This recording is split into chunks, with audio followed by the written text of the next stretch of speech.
So, picture this. You're lying down in bed. Your eyes are closed, you're lying completely still, breathing is perfectly paced, you are doing absolutely everything right to drift off to sleep, and then, out of nowhere, your brain decides that right now is the exact perfect time to replay that incredibly awkward thing you said at a party 4 years ago. Not a recent thing, right? Not something that even matters in the slightest bit anymore. It's something so agonizingly old that the person you said it to has almost certainly forgotten it ever even happened. Welcome to today's Explainer. We're going to be unpacking the genuinely fascinating and honestly kind of infuriating science behind why this uniquely human experience happens to literally all of us. Think about the memory that usually pops up for you. Maybe it really wasn't even that bad. Maybe nobody in the room noticed except you. If you were to describe the event out loud to a friend right now, they'd probably just look at you and go, "Wait, that's it? That's what you've been agonizing over?" But it is 2 a.m., and your brain has absolutely not forgotten. All right, let's dive into Section 1, the 2 a.m. archive, your brain's unwanted search engine. See, your brain apparently keeps this permanent, highly searchable archive of every single awkward, embarrassing, cringeworthy moment you have ever lived through. It's meticulously indexed by severity, and it is ready to pull up random entries with zero warning right at the precise moment you are about to finally fall asleep. And you know what the really unfair part is? The older the memory, sometimes the sharper it plays back.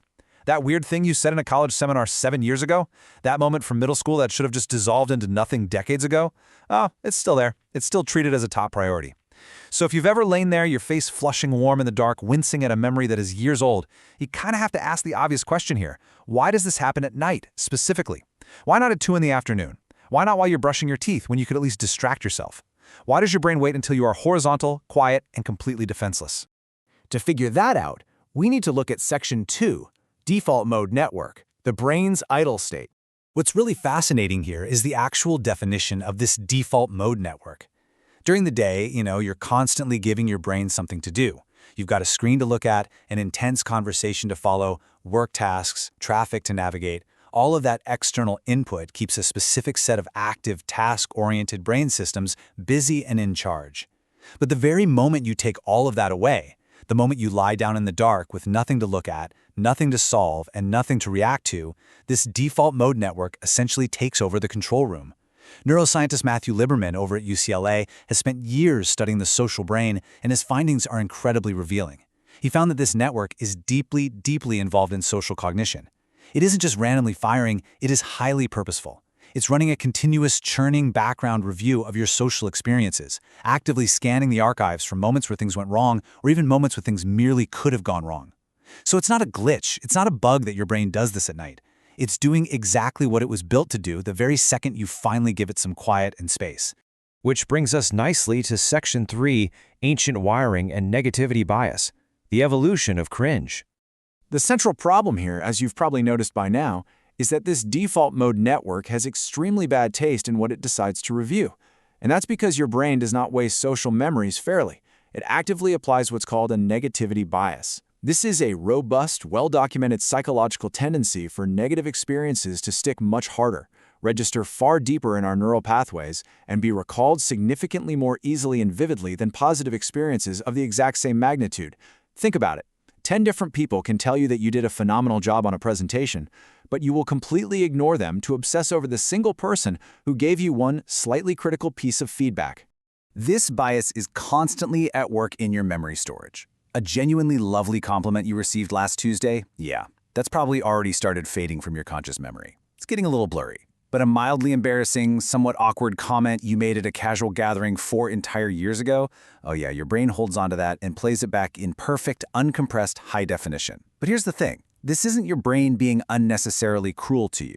This is your brain doing exactly what it was ruthlessly shaped to do by nature. Let's explore exactly why that is in Section 4, Evolutionary Survival, High-Stakes Social Dynamics.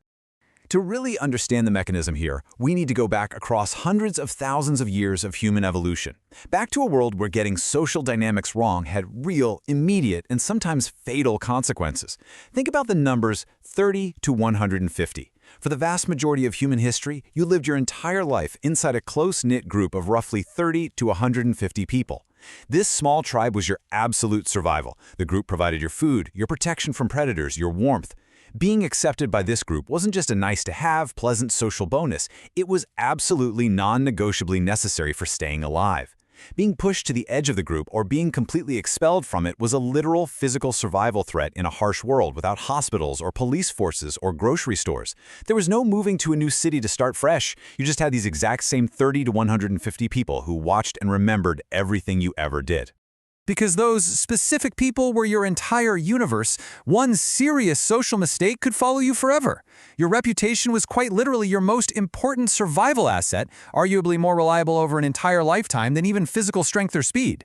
So in that unforgiving, highly critical environment, a brain that constantly tracked social mistakes, stubbornly replayed them, and obsessively analyzed them to prevent repeated errors, well, that was a brain that successfully protected your reputation. And by protecting your reputation, it ensured your survival.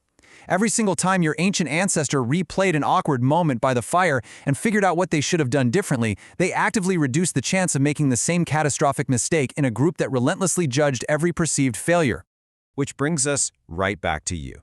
Today, in your modern bed, your 2 a.m. brain is just running a threat assessment. It is doing the exact same thing your ancestors relied on to survive the wilderness. The only difference is that the threat your brain is assessing today, whether an acquaintance thought you were slightly weird at a party 4 years ago, does not actually threaten your survival in any meaningful way. But your brain's ancient hardwired machinery doesn't know that. It treats a completely harmless, years-old party interaction with the exact same serious, hyper-focused attention it evolved to give to actual physical dangers. Let's move along to Section 5, the spotlight effect and audience of one. Now, let's explore a twist that most people don't even realize. It's this wonderfully reassuring psychological concept brought to us by researcher Roy Baumeister, who heavily studies the complex relationship between social memory and self-image. The spotlight effect is that overwhelming feeling that everyone around you is constantly watching, judging, and remembering your mistakes with the exact same burning intensity that you are. But here is the profound reality check. Other people are almost always far too occupied running the internal 2 a.m. archive of their own most embarrassing moments to spend any meaningful amount of time replaying yours. The person you said that awkward thing to 4 years ago, they've completely, entirely forgotten it. You are literally the only audience left for that specific memory. Your brain is running a highly detailed, extremely stressful threat assessment on a social danger that now only exists inside your own head. So, knowing all this, how do we actually stop it? Section 6. Self-distancing and resolution. How to interrupt the replay. Psychologist Ethan Kross at the University of Michigan has dedicated intense research to rumination, that sticky, frustrating tendency to endlessly replay negative experiences. And through his studies, he found a surprisingly simple, remarkably effective way to interrupt this passive dragging of memories. It's a cognitive technique called self-distancing. Normally, when a cringeworthy memory pops up, your brain naturally forces you to try and relive the memory from inside it, looking through your own eyes, feeling the exact same hot rush of embarrassment. Self-distancing changes the camera angle. Try intentionally observing the memory from a slight distance. Imagine you're watching yourself in that awkward moment from across the room, kind of like a fly on the wall. Kross found that this incredibly small shift in perspective gives your brain just enough processing distance to actually analyze the event objectively. It dramatically reduces the emotional intensity, rather than just forcing you to re-experience the raw pain over and over again. Now, in practice, at 2 a.m. when you're horizontal, tired, and defenseless, this is obviously a bit hard to do. But try this simple sequence. First, just consciously notice the memory playing. Catch it in the act. Next, name it out loud in your head. Literally say to yourself, there it is again, the party thing from 4 years ago. By actively doing this, you instantly give your logical, thinking brain a firm handhold on the process.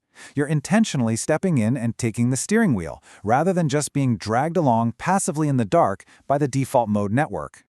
You know, the human brain eventually files memories away once it feels they've been fully processed. The bar it sets for what counts as processed is just incredibly, frustratingly high for social errors. Ultimately, it really helps to remember this core truth.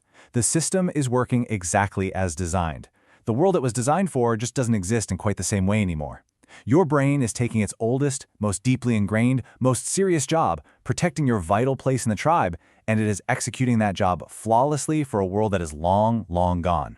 So the next time it's 2 a.m. and your brain suddenly pulls up a random Tuesday from 4 years ago and your face goes warm in the dark, I want you to remember this fact.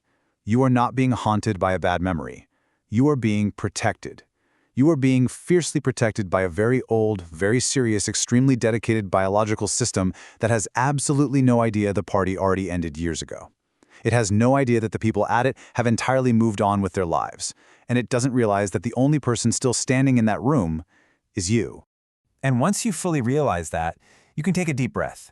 You can literally, consciously tell your brain, the threat assessment has been running long enough. You can go to sleep now.